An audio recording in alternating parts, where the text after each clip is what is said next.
नमस्कार, मैं हूँ केशव पंडित और आप देख रहे हैं देश का तेजी से बढ़ता है टीवी न्यूज़ चैनल और इस वक़्त आप देख रहे हैं हमारा खास कार्यक्रम सीधा सवाल। हमारे साथ में आज खास मेहमान हैं रविंद्र शर्मा जी जो पूर्व सैनिक हैं, वर्तमान में संपादक हैं, मेरे साथ की बात है। बहुत-बहुत स्वागत है शर्मा साहब, टीवी न्यूज़ चैनल धन्यवाद। पर आपका। Thank you very much. देश में आतंकी घटना को लेकर के चर्चा हो रही है देश में कि ब्लास्ट है, आतंकी घटना है, हालाँकि हर एंगल से जाँच हो रही है। राहुल गांधी जी ने हादसा बता दिया है उसको, कहा है कि ये हादसा है, हादसा में जो लोग गए हैं। अब आरोप जो है प्रत्यारोप का दौर है, लोग लगा रहे हैं एक-दूसरे के ऊपर, लेकिन हम शुरुआत से शुरू जो है करते हैं कि 2014 के बाद कोई भी देश के अंदर सिविलियन के ऊपर इस तरह से कोई इतनी बड़ी घटना नहीं हुई थी, ये पहली वारदात है और समय रहते जो हमारी जो एजेंसियाँ हैं उन्होंने पकड़ लिया। लेकिन सवाल ये उठता है कि फरीदाबाद, दिल्ली एनसीआर के अंदर इतनी बड़ी खेप में आरडीएक्स कैसे आया? जी। कैसे एजेंसियाँ जान नहीं पाईं? और जो अभी तक ये कहा जाता था कि ये भटके हुए नौजवान हैं, अब तो पढ़े-लिखे पकड़े जा रहे हैं। इतना डॉक्टर के के साहब, बावजूद भी ये जाहिलपना, आखिर अब तो कम से कम जागना पड़ेगा उन लोगों को, जो ये कह रहे थे, क्योंकि अब तो कोई बहाना भी नहीं बचा कि अनपढ़ हैं, बिल्कुल। उनके साथ कुछ ज्यादती हुई है, गलत हुआ है। जी, डॉक्टर साहब, इस देश की जो जनसंख्या है वो तकरीबन 150 करोड़ के आसपास है और 150 करोड़ लोगों की एक्टिविटी को वॉच करने के लिए जो सिस्टम लगता है उसको ऑब्जर्व करने में टाइम लगता है और टाइम रहते हुए ही जो हमारी सुरक्षा एजेंसी हैं उन्होंने इसको पकड़ा और मैं ये कहूँगा कि हम बहुत सस्ते में छूटे हैं। लेकिन जो लोग मारे गए हैं, जो इस दुर्घटना का शिकार हुए हैं कि हम बहुत सस्ते में छूटे। अगर आप ये देखिए कि अगर ये सारा जो विस्फोटक था, अगर ये सारा विस्फोटक यूज़ हो गया होता तब क्या होता? ये तकरीबन 3000 किलो था। अगर वो सारा यूज़ हो गया होता तब क्या होता? हमको ये भी सोचना चाहिए और सुरक्षा एजेंसियाँ हमारी हमेशा काम करती रहती हैं, कंटिन्यूएशन में काम करती हैं। अब जहाँ तक बात रही कि 2014 से लेके अभी तक कुछ नहीं हुआ, तो आपने देखा भी होगा कि 2014 से लेके अभी तक कितनी सारी इस टाइप की प्लानिंग को हमारी सिक्योरिटी एजेंसियों ने पकड़ा है और उनको अरेस्ट किया है। लेकिन घर के अंदर की ताकतें और घर के बाहर की ताकतें, दोनों ही इसमें बराबर लगी हुई हैं कि कुछ ना कुछ यहाँ पर करा जाए। और स्पेशली पाकिस्तान जो है वो इस उसकी मौके की तलाश में है कि हम कब किस तरह से करें। अब बात आती है कि ये पढ़े-लिखे देखिए, अभी तो आपको पता चला है कि डॉक्टर्स इसके अंदर में इन्वॉल्व थे। अभी आप देख रुकिए क्योंकि पहले क्या था कि कोई चने बेचने वाला, कोई अंडे बेचने वाला, कोई कुछ काम करने वाला मतलब लोअर क्लास जो थी, वो उसको टारगेट करते थे, उनका ब्रेन वॉश करके। लेकिन अभी उनको समझ में आ गया कि यार भारत के अंदर में तो इन लोगों के ऊपर कैड बहुत ज़्यादा कड़ी नज़र रखी हुई है। इसलिए उन्होंने व्हाइट कॉलर्स को पकड़ना इसके अंदर में लाना चालू किया है। डॉक्टर्स, सोचिए आप भला एक डॉक्टर जिसको पास में सभी इलाज के लिए जाते हैं, कोई उस पर यकीन कैसे करेगा? बहुत मुश्किल था लेकिन करना। अब इसी श्रृंखला के अंदर आपको टीचर्स भी मिलेंगे क्यों टीचर भी एक ऐसी बिरादरी है कि उसके ऊपर अविश्वास करना या डाउट करना बहुत ही कठिन होता है। अब इसके अंदर वो भी आपको पकड़ने में आएँगे, उसके अंदर में आपको और जो व्हाइट कॉलर्स हैं वो आएँगे। और ये जो कहते हैं ना कि भई ये चलो वो छोटा तबका था उसका ब्रेन वॉश कर दिया। ब्रेन वॉश किसी का नहीं होता बल्कि जिस किताब को ये मदरसे से पढ़ कर के आते हैं किताब ही सबसे खतरनाक पहलू है इसका। और चाहे ये कहीं के भी हों, कोई भी मुसलमान किसी भी देश की बाउंड्रियों को नहीं मानता, वो सिर्फ़ मुस्लिम उम्मा को मानता है, वो उसी को फ़ॉलो करता है। और आज हमें आवश्यकता है कि जिस सिस्टम के भी अंदर, जिस डिपार्टमेंट के भी अंदर, जो भी मुस्लिम काम कर रहा है, जो भी उसको बाहर निकालने की बहुत ज़्यादा ज़रूरत है क्योंकि इनके ऊपर अब विश्वास करना मुश्किल है। किसी भी कीमत पर देश को इनके ऊपर हम विश्वास नहीं करना चाहिए। अब लोग कहते हैं कि सारे मुसलमान एक जैसे नहीं हैं, सारे हिंदू भी अच्छे नहीं हैं। बिल्कुल ठीक बात है। लेकिन जितने भी उग्रवादी आज तक पकड़े गए, जितने भी आतंकी आज तक पकड़े गए, चाहे देश के अंदर हैं। तो अब आप बताइए, अब किस तरह कह सकते हैं कि सारे अच्छे हैं? और अगर अच्छे हैं तो क्यों नहीं वो पब्लिकली आकर के इनको अपोज करती कि इन्होंने गलत किया है या ये गलत कार्य कर रहे हैं। अभी इसी सिलसिले में जो ये बम ब्लास्ट हुआ है, इसके अंदर में जो समाजवादी पार्टी का अब वो आदमी है बॉम्बे के अंदर में, वो कहता है कि लाचारी और जो परेशान किया गया है मुस्लिमों को, उसकी वजह से ये लोगों ने ये काम किया है। What does it mean? आप लोग अनवांटेड तरीके से, गलत तरीके से इनको डिफेंड कर रहे हो। अगर आप अभी भी अपना मुंह नहीं खोल सकते, तो मुझे कहने में बिल्कुल हिचक नहीं है कि इन लोगों को इस देश के अंदर में रहने का कोई अधिकार नहीं है। कानून को देश की सरकार को पहली फुर्सत में कानून बनाना चाहिए कि इस टाइप के लोगों को तुरंत देश से डिपोर्ट करना चाहिए, चाहे वो कहाँ जाएंगे, वो हमारा हैसियत नहीं है। लेकिन जो तबका, जो डॉक्टर्स दुनिया कहते हैं कि भगवान से के बाद में डॉक्टर होते हैं, वो डॉक्टर इस टाइप का काम करेंगे तो कैसे देश चलेगा हमारा? तो मेरे विचार से इनको सबसे पहले निकालना चाहिए। अब रही कोर्ट की बात, जो हमारी जुडिशरी है, आपको याद हो बाबा रामदेव का जो प्रोडक्ट्स थे उनको लेकर के आईएम में सुप्रीम कोर्ट ने बगैर किसी एप्लीकेशन के, बगैर किसी दरख्वास्त के खुद अपनी मतलब उसका स्वतः ज्ञान लिया था। तो आज क्या सुप्रीम कोर्ट या आईएमसी, इंडियन मेडिकल काउंसिल जो है, आज क्या वो सो रहा है? आज उनको नहीं दिखाई दे रहा। क्यों नहीं इन डॉक्टरों का जो रजिस्ट्रेशन वो कैंसिल किया गया अभी तक? आखिर क्या चीज, क्या चाहते हैं इस देश के जो ये इस टाइप के लोग हैं? क्या सुप्रीम कोर्ट को ये दिखाई नहीं दे रहा? क्या इंडियन मेडिकल काउंसिल को ये दिखाई नहीं दे रहा कि किस टाइप के लोग थे, किस टाइप का इन्होंने काम किया है? क्यों नहीं उसको कर रही है? कोई पूछने वाला है? अगर कोई पूछता है तो जुडिशरी सबसे पहले कहती है कंटेम्प्ट ऑफ कोर्ट है। क्यों कोर्ट कंटेम्प्ट ऑफ कोर्ट है? ये क्या सही सवाल पूछना, देश के हित में सवाल पूछना गलत है क्या?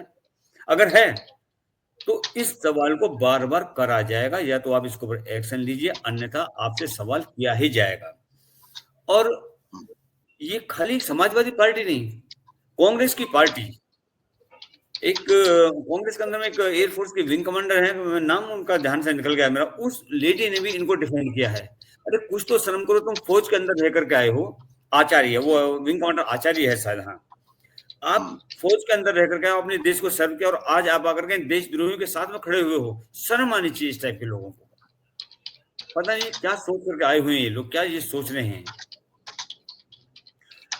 और जो ये यूनिवर्सिटी है, जिस यूनिवर्सिटी के अंदर में ये लोग काम कर रहे हैं, या जिन कॉलेजों में काम कर रहे हैं, उन कॉलेजों का भी रजिस्ट्रेशन पहली फुर्सत में कैंसिल होना चाहिए। पहले दो चीज। तीसरी चीज, जो कार इसमें यूज हुई है इस अटैक के अंदर में, आप उसका एक बार सीक्वेंस देखिए। वो कार बार बार बेची गई है, और एक ऐसा वक्त आता है कि जब लास्ट आदमी ने ये खरीदी है, उससे पहले ये गाड़ी एक सेल परचेज वाली कंपनी को बेची गई थी। और जिस आदमी ने बेची थी वो आदमी भी मुस्लिम था, बाद में जिसने खरीदी है वो आदमी भी मुस्लिम था। अब ये हुआ कैसे, ये खेल भी हमें समझना जरूरी है। ये जिस आदमी ने सेल परचेज को बेची है, उसने इसलिए बेची वहां पर आकर के वो गाड़ी, कि जिससे कि उन व्यक्तियों के पीछे वाली जो चैन है उसकी पहचान छिपी रहे। लेकिन ये कार खरीदी किसने? फिर मुसलमान ने। अब आप इनके लिंक मिलाइए, इनके सभी के लिंक मिलाइए, सब एक दूसरे से मिले हुए हैं। कहां से खरीदी गई, किसने बेची, किसने बेची, किसने बेची, और किसने फिर खरीदी, ये सब। और जो मुजफ्फरनगर के अंदर जहां पे दूसरे एक डॉक्टर और पढ़ाता था, क्या जो, और वो एक बहुत ऊंचे दर्जे का, अच्छे दर्जे का हॉस्पिटल जिसमें वो काम करता है। इस टाइप के जो हॉस्पिटल्स हैं, जब ये किसी को हायर करें, हॉस्पिटल नहीं, कोई भी कंपनी अगर किसी को हायर करती है तो उसकी हम एक इंक्वायरी करते हैं, वेरिफिकेशन करते हैं, और साथ में पुलिस वेरीफाई भी करवाते हैं इसको कि भाई ये सब तरह से ठीक है। तो क्या इन हॉस्पिटलों ने इन डॉक्टरों का वेरिफिकेशन करवाया? अगर नहीं करवाया तो क्यों?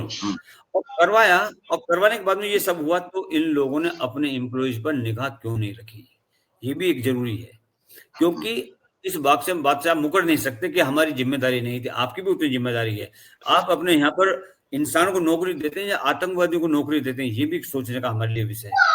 मैं ये कहूंगा कि सबसे पहले इन लोगों को इस देश से बाहर करना चाहिए, और जिस भी गवर्नमेंट डिपार्टमेंट के अंदर में या पब्लिक डिपार्टमेंट के अंदर, पीयूसी के अंदर में ये लोग काम कर रहे हैं, इनको पहली फुर्सत में वहां से निकाल देना चाहिए। जी। जो भारत के अंदर जैसे विदेशों में किसी कर रहा है, पहले तो समझाते हैं, नहीं मानता है तो वो संगठन और संगठन के कर्ता धर्ता को सीधा उड़ा देते हैं, गायब ही कर देते हैं, पता ही नहीं चलता है। भारत के अंदर ऐसा क्यों संभव नहीं है इन लोगों को मुझे लगता है कि अदालत तक भेजने की जरूरत क्या है? क्यों वकील इनके केस लड़े? पकड़ो और इनको सीधा उड़ा दीजिए। ऐसे अब मैं लोगों को ही उड़ा जी, दीजिए और ऐसे लोगों को ही सीधे। मुझे लगता है कि जो लोग हैं, जहां संस्थानों में काम कर रहे हैं, जिन संस्थानों में और ऐसी जगह पर जहां 3.5 घंटे गाड़ी खड़ी रही मस्जिद में और वो मस्जिद नहीं उड़ी। आप ये देखिए कमाल की बात, 3.5 घंटे, और जैसे ही वो गाड़ी चलती है तो 4 मिनट में उड़ जाती है। लोग कहते हैं मुसलमान पर आप जो है जी, टारगेट करते हैं, हिंदू मुस्लिम किया जा रहा है इस देश के अंदर। एक बड़ी बात आपको बता रहा हूँ, एक डिबेट चल रहा था, उस डिबेट में कहा गया कि देखिए साहब आप हिंदू मुस्लिम करते हैं। बोले कैसे? बोले देखिए बाबर जो है भारत आया, उनकी तरफ से वो उनका जो पोता हुआ अकबर का जो सेनापति था वो मान सिंह था, हिंदू था। हम्म, लेकिन राणा प्रताप का जो सेना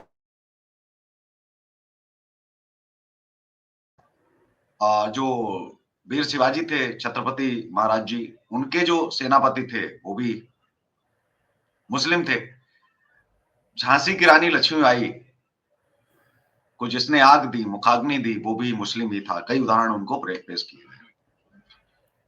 तो वहां पर एक ही लाइन निकल करके आई कि भाई मान सिंह को कौन राजपूत, कौन हिंदू सम्मान देता है? कितनी उनकी स्टेच्यू लगा दी है, उनके सम्मान में कौन कसीदे पढ़ रहा है, कौन उनकी कब्र पर जा रहा है, समाधि पर जा रहा है, या कौन उनको लेकर के बहुत ज्यादा बढ़ा रहा है और कह रहा है कि मान सिंह हमारा बाप था।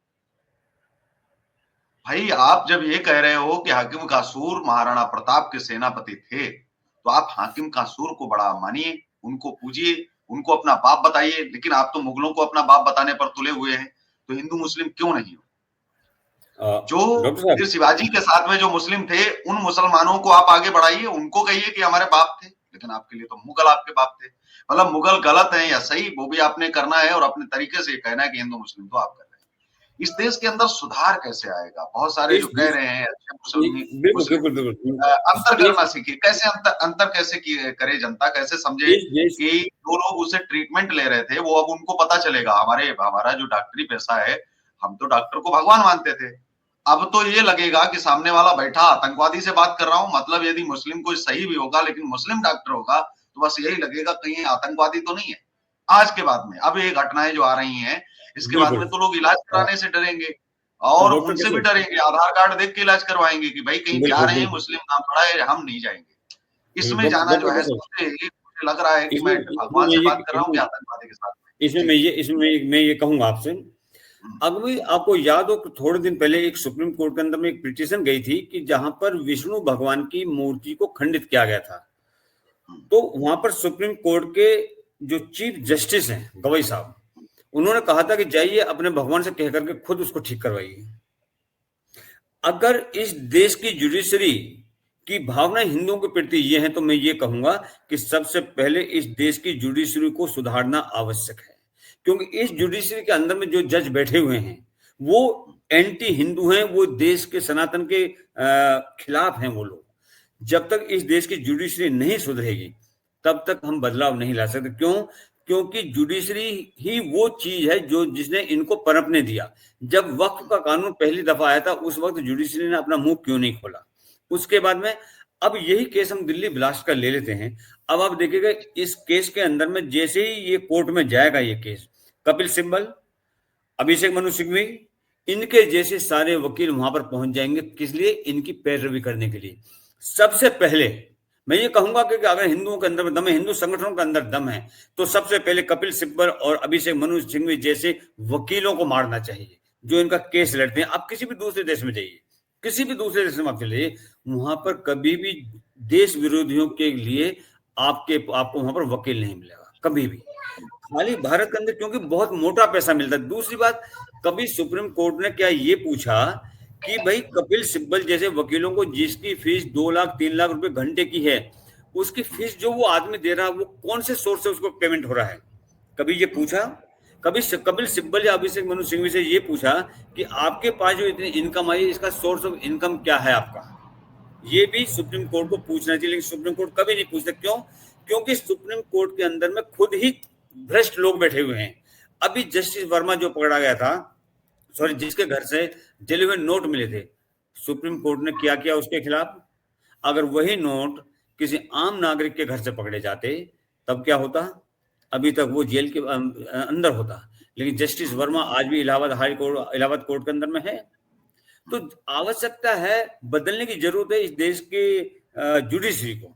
जुडिशरी बदलेगी तभी कुछ होगा। दूसरा, जो ये छोटे छोटे घटक दल, मतलब जो दल बने हुए हैं गवर्नमेंट के पॉलिटिकल पार्टीज के, इनके जो भी नेता देश के खिलाफ बोलते हैं, देश के साथ खड़े नहीं होते, पहली फुर्सत में उनको पकड़ करके उनका पिछवाड़ा लाल करा जाए और उनको अंदर डाला जाए।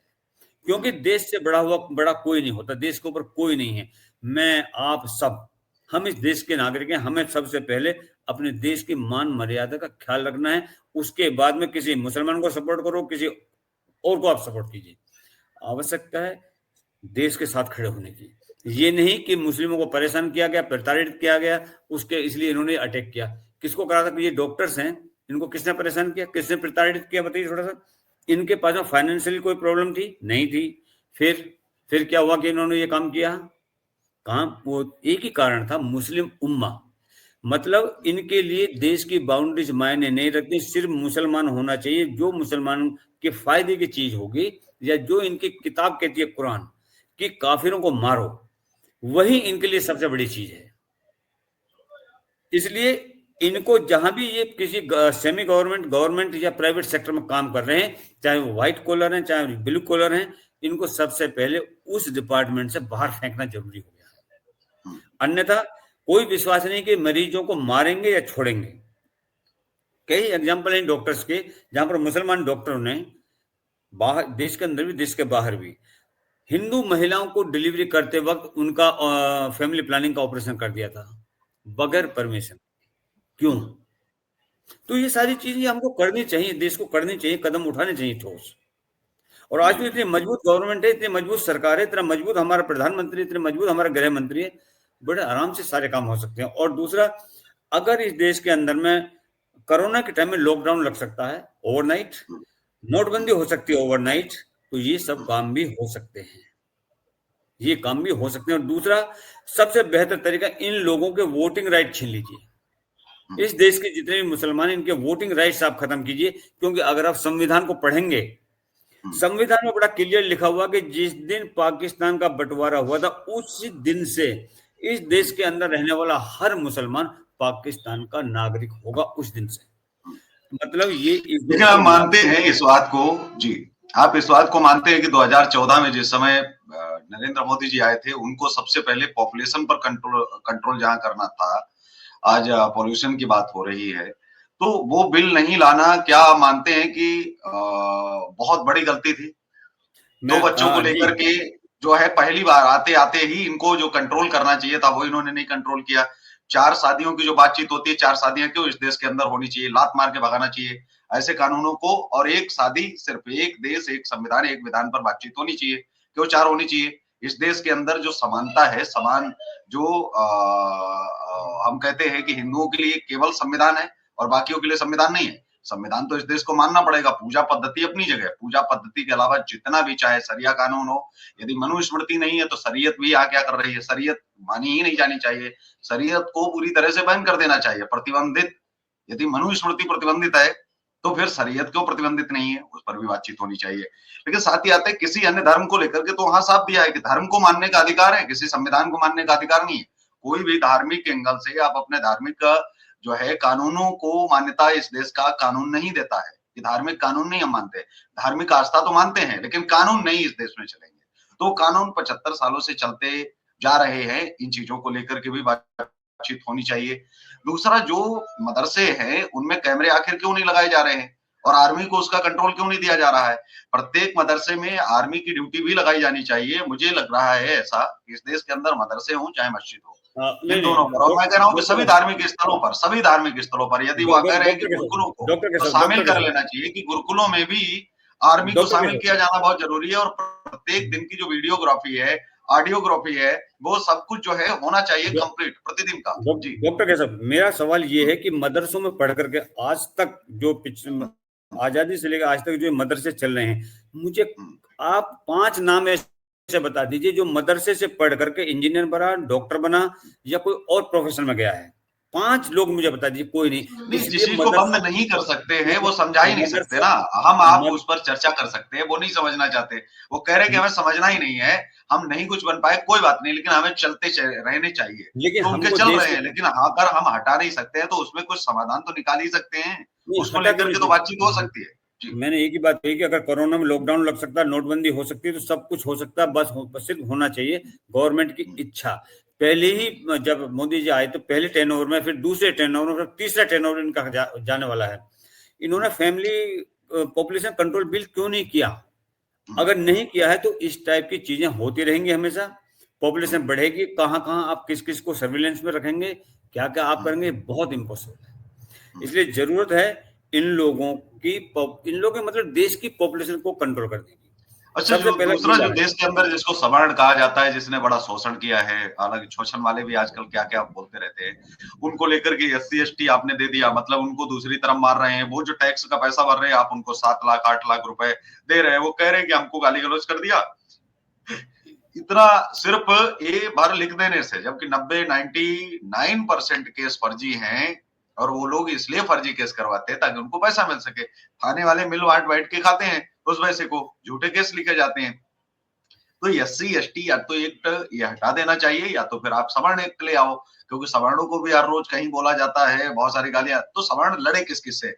देश के लिए लड़े, क्योंकि वो राष्ट्रवादी भी है। वो देश के लिए लड़े, या इन जातियों से लड़े, या फिर धर्म या मजहब से लड़े, किससे लड़े? इन राष्ट्र विरोधी ताकतों से लड़े, या सरकारी सिस्टम से लड़े, या पुलिस तंत्र से लड़े, या प्रशासन से लड़े। मतलब उसके पास तो सब कुछ 99% लोग उससे लड़ने के लिए खड़े हैं, और वो अकेला है 1% में। जी।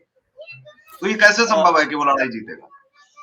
ये बड़ा असंभव लगता है। देखिए, जब देश कहता है कि इस देश में सभी को बराबर हक दिया हुआ, बराबर की हिस्सेदारी है सभी की, और बराबर के सभी को अधिकार दिए गए हैं। अगर सभी बराबर है, एट पार है देश का हर नागरिक, तो फिर माइनॉरिटी क्यों, एससी एसटी क्यों?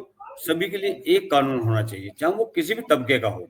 देखिए, हमने 70 ये एससी एसटी और ओबीसी जो बनाया गया था, ये इसलिए बनाया गया था कि आजादी के बाद से कि इन लोगों को हम एट पार लेके आ जाएं। और अभी सभी लोग एट पार है, मुश्किल से 1 या 2% हो सकता है कि कोई बहुत ज्यादा अति पिछड़ा वर्ग हो, तो उनको सिर्फ आप ऊपर उठा करके लेके आइए, ना कि उनको आप स्पेशल राइट्स दीजिए कि अगर कोई गाली दे देगा, उसको जाति संबोधक शब्द यूज करेगा, तो आप उसको उठा के जेल में डाल दीजिए। सब गलत है। इसलिए ये सारे कानून हटा करके प्लेन एक कानून होना चाहिए कि एक देश एक संविधान सभी नागरिकों के लिए हो। अगर मुझे एक बात बताइए, ये जो कहते हैं हम माइनॉरिटी माइनॉरिटी जो कमीशन है, माइनॉरिटी की परिभाषा क्या है? तो ये माइनॉरिटी में कहाँ से है? और अगर ये माइनॉरिटी में हैं, तो इतनी जनसंख्या कैसे होगी? माइनॉरिटी तो पाकिस्तान के अंदर में हिंदू हैं।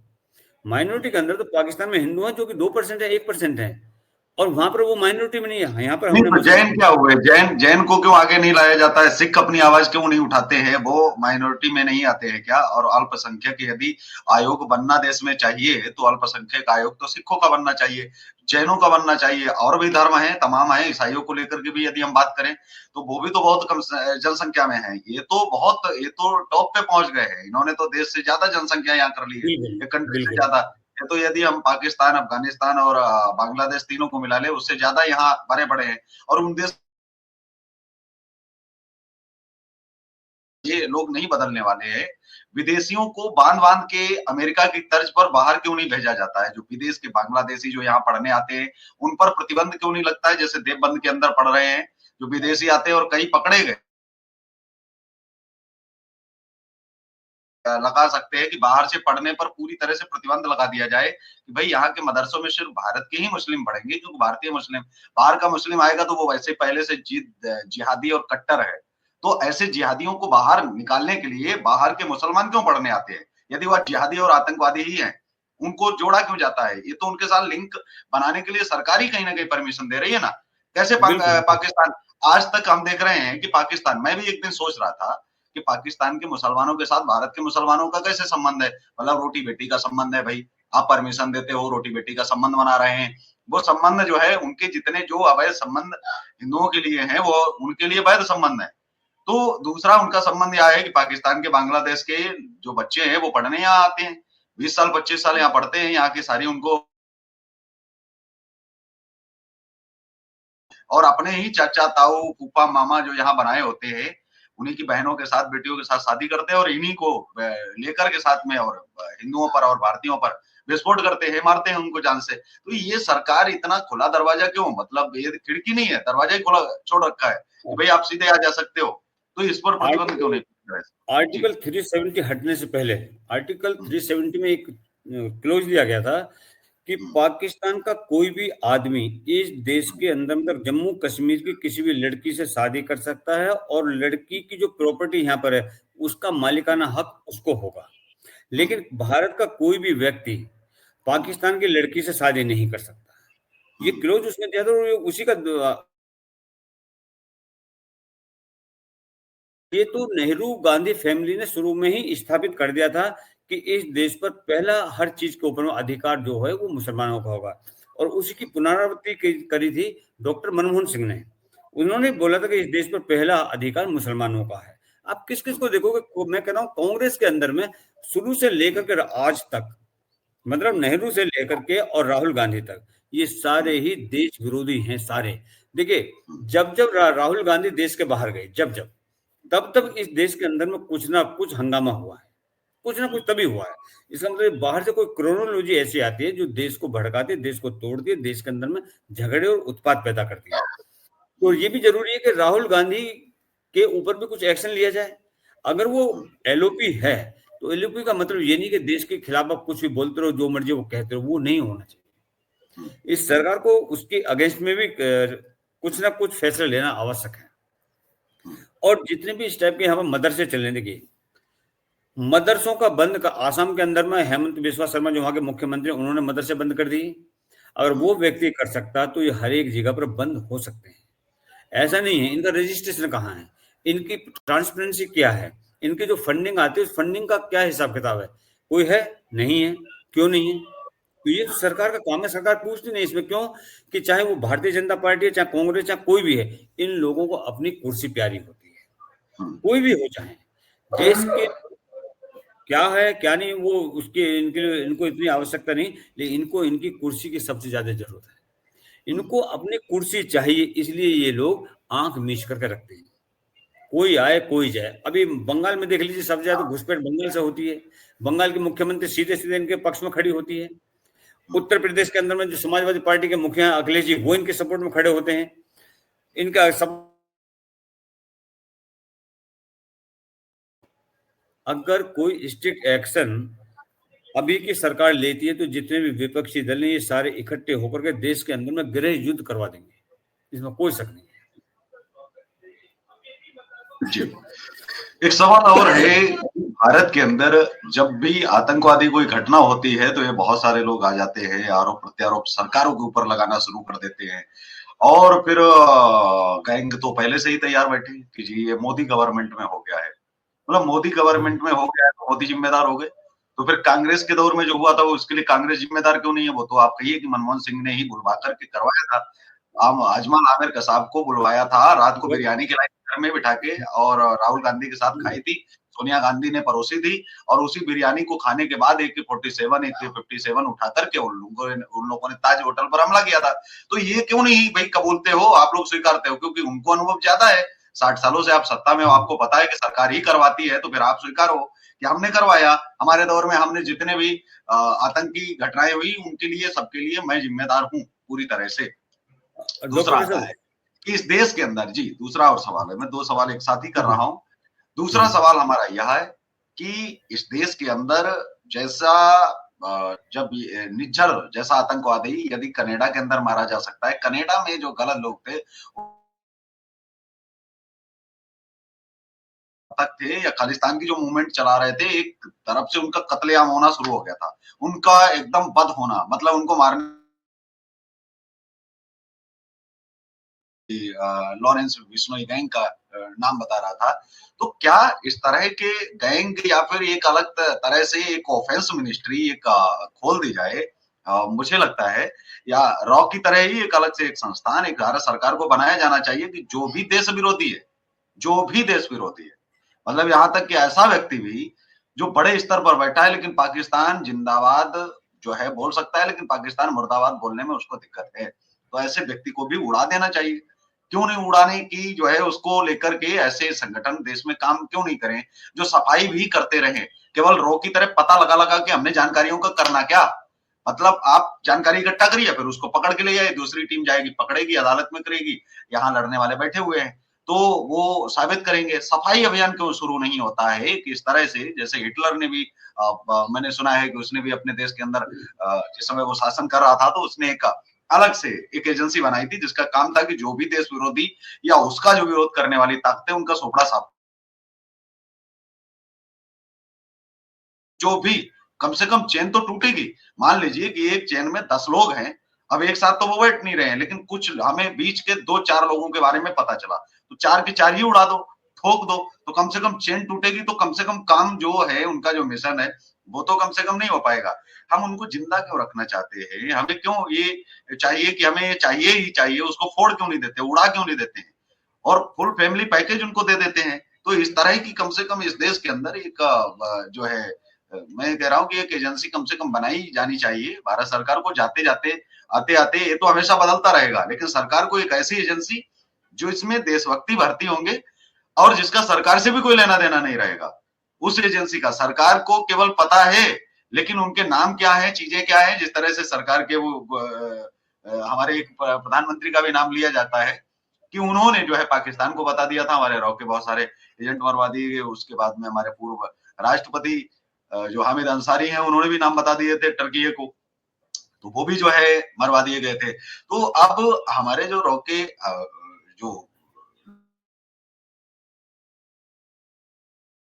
को ही पता होना चाहिए, कुछ भी होता है तो चीफ ही जिम्मेदार होगा, ये भी होना चाहिए। तो उनको एक अलग तरह से ट्रेंड ही किया जाए, जैसे एसटीएफ बनाया गया, एटीएस बनाया गया, तो इनको केवल एनकाउंटर के लिए रखा गया स्पेशल। तो एक देश विरोधी जो ताकतें काम कर रही हैं, उनको खत्म करने के लिए एक एटीएस की तरह ही एक एनकाउंटर के लिए स्पेशल ही, जिसका काम ही रहेगा ठोकने और मारने का। ठोको, मारो, खत्म करो, बात खत्म। उसके अलावा कुछ नहीं। तो इस तरह का अब कुछ ना किया जा सकता है, भारत सरकार को नहीं करना पड़ेगा आज नहीं तो कल, क्योंकि बड़ी जनसंख्या है, चेन तोड़ने के लिए इनको ये करना ही। ऐसी एक होनी चाहिए। रॉ का मतलब रिसर्च एंड एनालिसिस विंग, ठीक है। हम्म, एक विंग बनना चाहिए किलिंग विंग। हम्म, लेकिन अगर ये सरकार बना देती है और कल को ये हम्म, सरकार यहाँ नहीं रहती है, तो पता है क्या होगा? इस देश के अंदर में हामिद अंसारी जैसे उपराष्ट्रपति, आई के गुजराल जैसे प्रधानमंत्री, मोरारजी देसाई जैसे प्रधानमंत्री इसी देश के अंदर पैदा हुए हैं, जिन्होंने रॉ के पूरे नेटवर्क को मरवा दिया था। तब क्या करेंगे आप? हम्म। तब क्या नहीं, करेंगे मैं आप? यहीं पर कह रहा हूँ कि जिसमें सिर्फ केवल हिंदुओं को ही नहीं वरीयता दी जाएगी, सिर्फ नहीं हिंदुओं नहीं को, और कई एक चीजें ऐसी हैं एक कि एक मिनट उनके रुकिए जो रुकिए रुकिए, नाम हैं वो सरकार मैं को दिए ही नहीं जाने चाहिए, रुकिए सरकार तो को नाम सही। ही नहीं दिए। जी। नहीं नहीं, नाम कैसे नहीं देंगे? अगर इस देश का प्रधानमंत्री जो है उसके पास में हर चीज की इंफॉर्मेशन होती है और उसको अधिकार है कि वो किसी भी डिपार्टमेंट से किसी कोई भी इंफॉर्मेशन निकाल सकता है, पूछ सकता है। उस वक्त आप क्या करेंगे? हामिद अंसारी के अलावा आई के गुजराल, मोरारजी देसाई, ये हिंदू ही थे ना?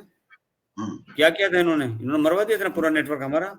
तो जो जी। भी अगर ऐसा बनता, कल को कोई दूसरी सरकार आती है, स्पेशली जो ये विपक्षी पार्टियां अगर ये बन जाती हैं, तब तो वो पूरा नेटवर्क खत्म कर देंगे हमारा। मतलब हम लोगों को मरवाने के लिए ऐसा करेंगे। हाँ, एक तरीका इसका हो सकता है, जिस तरह भी लोग कह रहे हैं कि बिश्नोई गैंग, उसको हम सपोर्ट कर सकते हैं, उनको हम मजबूत कर सकते हैं कि इस टाइप की जो देश विरोधी ताकतें उनको खत्म करा जाए। और ये केवल उग्रवादी नहीं, देखिए देश विरोधी ताकत कौन है जिनसे सबसे बड़ा हमें खतरा है? वो है इस देश के सेकुलर लोग। मुसलमानों से ज्यादा खतरनाक इस देश के अंदर में सेकुलर है, जिनको कीड़ा काटता है आपसी भाईचारे का। तो सबसे पहले उनको पहली फुर्सत में ठिकाने लगाना आवश्यक है। उसमें वो वकील जो कि हमेशा उग्रवादियों के, आतंकियों के केस लड़ते हैं, उनकी भी सफाई करनी आवश्यक है। उनकी भी आवश्यक है उतनी ही, जितने खतरनाक ये उग्रवादी और आतंकवादी हैं, उतने ही खतरनाक वो वकील हैं जो उनको सपोर्ट करते हैं। क्योंकि जो चोर का साथ देता है या जो आतंकवादी का साथ देता है, उसको आतंकवादी समझा जाता है। ये तो सरकार का रूल है। जो वकील सारे केस उन्हीं के लड़ते हैं, तो उनको क्यों नहीं हम समझे अपराधी? सिर्फ इसलिए मरेगी क्योंकि वो इस देश में जब वोट देती है एक सरकार को, तो कम से कम सुरक्षा का तो वादा सरकार जो कर रही है उसे तो पूरा करना पड़ेगा। अब उसके लिए उनको सफाई अभियान चलाना पड़े, उनको जनसंख्या नियंत्रण चलाना पड़े, उनको जो कट्टरवाद, जो जिहाद इस देश के अंदर जो चल रहा है, इसको नियंत्रण के लिए कोई काम नहीं हो रहा है। सीधा सा जो हेमंता का काम है वो ठीक है कि भाई आप सीधा सा जिहाद विहाद की बात आप कर रहे हो तो हम सीधा सा सुपड़ा ही साफ कर देते हैं, न रहेगा बांस न बजेगी बांसुरी। तो या तो बिल्कुल, उस तरह से काम शुरू हो तब संभव है, और अगर नहीं कर पा रहे तो कम से कम कुछ ना कुछ तो करते रहिए, जो कम से कम आप जो भाईचारे का और सेकुलरवाद का जो जो मुखौटा है वो कम से कम अलग उतार के रख दिया जाए। फिर रंग लगने में उनको परेशानी है तो क्यों मुबारकबाद दी जाए? यदि उनको जो है दिवाली मनाने करे, क्यों उनकी हम जाने सुने क्यों चीजें ऐसी करें? तो इस देश के अंदर सीधा सा है कि अपना अपना सब करें, संविधान को जो मान रहा है हम केवल उसको मानेंगे। जो संविधान बिल्कुल, जिससे जो कुछ किसी और चीज को मान रहा है उसके लिए देश नहीं है, और उसकी हमें हुँ। इज्जत भी करनी है। ये भी क्लियर होना चाहिए। बिल्कुल, संविधान को जो मानता है वो इस देश में रहे, जिसको संविधान नहीं मानना, जिसको संविधान से ऊपर में शरिया रखना है, जिसको संविधान के ऊपर में कुरान को रखना है, वो इस देश को छोड़ दें, वो बेहतर है। इस देश में रहना है तो इस देश के नियम के अनुसार रहना होगा, क्योंकि जी, यहाँ पर संविधान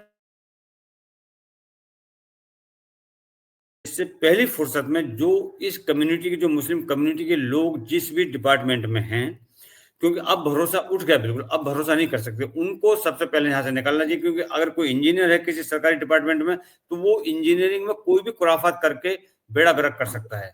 जो हुँ, अकाउंटिंग में वो अकाउंटिंग से गड़बड़ कर सकता है, जो किसी और के अंदर साइंस में है वो हमारे पूरे रिसर्च सेंटर्स को खराब कर सकता है।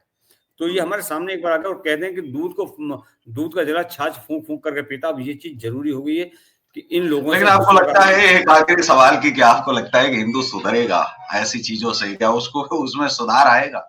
जी। नहीं, कारण क्या है कि हिंदू ऐसी एक प्रजाति है जिसके अंदर में सेकुलर का कीड़ा है, वो कहीं और नहीं मिलता, वो सिर्फ़ हिंदुओं में पाया जाता है और उस हुँ, कीड़े को मारना बहुत मुश्किल है। हिंदू कभी नहीं सुधरेगा। हाँ, हिंदू मार दिया जाएगा, इसमें कोई शक नहीं है। और हुँ, जब कुछ हिंदू बचेंगे, हुँ, तब वो जागेंगे, तब वो कुछ कर सकते हैं, जैसे कि अफ़गानिस्तान में हुआ था, जब वहाँ से 4, 6, 10 जो हिंदू बचे थे, वो आए थे। यही हाल यहाँ पर होगा, चिंता ना करें। अगर हम नहीं सुधरे, नहीं जागे, तो अंत जी। बहुत निश्चित है। चलिए, तो हमारे साथ में जुड़े थे रविंद्र शर्मा जी, जो है और देश के लिए क्या सर्वोपरि होना चाहिए, उस पर भी वो हमेशा जो है डिस्कस करते रहते हैं। बहुत लंबे समय के बाद में वो एटीवी न्यूज़ चैनल पर आए हैं, इसके लिए उनका जो है एक बार फिर से धन्यवाद। और आज जो बातचीत हुई है आतंकवाद को लेकर के, पूरा डिबेट आप सुने और तय करें कि क्या वाक़ई में अब कड़े और बड़े फैसले लेने का अब वक़्त नहीं आ गया है, आपको खुद लेने चाहिए, खुद आप समझदार हैं, खुद आप जो है फैसले कीजिए, आपको कहाँ जाना है, कहाँ आपको दवाई खरीदनी है।